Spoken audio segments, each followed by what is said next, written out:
Бүгінгі күнгі ертеменен саат 9-дан бері иштер улантуда.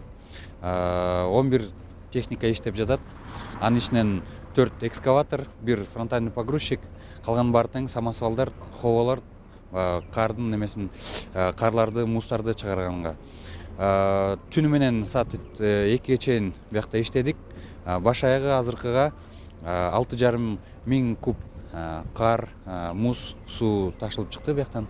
Азыр дагы бир 10 миң кубтун тегерегинде божомол менен кар чыгарылыш керек. Коркунучтун баары тең жойгонго болгон иш аракеттердин баарын алып барабыз. Эми азыр ушу Рыскулова көчөсүндө техника иштеп атат, Московский Бишеналиева кесилишинде техника иштеп атат.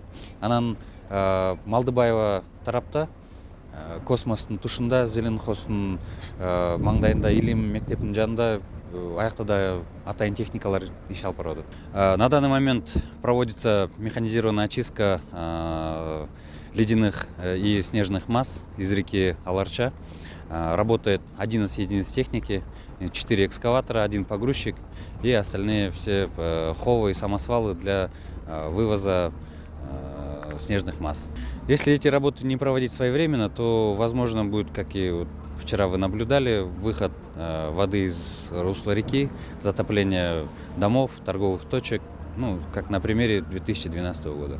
Наиболее потенциально опасные участки это в районе Космоса по Малдыбаева, на Московской Бишеналиева и вот, как вы видите, по улице Рыскулова. Они самые наиболее потенциально опасные, здесь больше всего наносов и угрозы затопления жилых домов.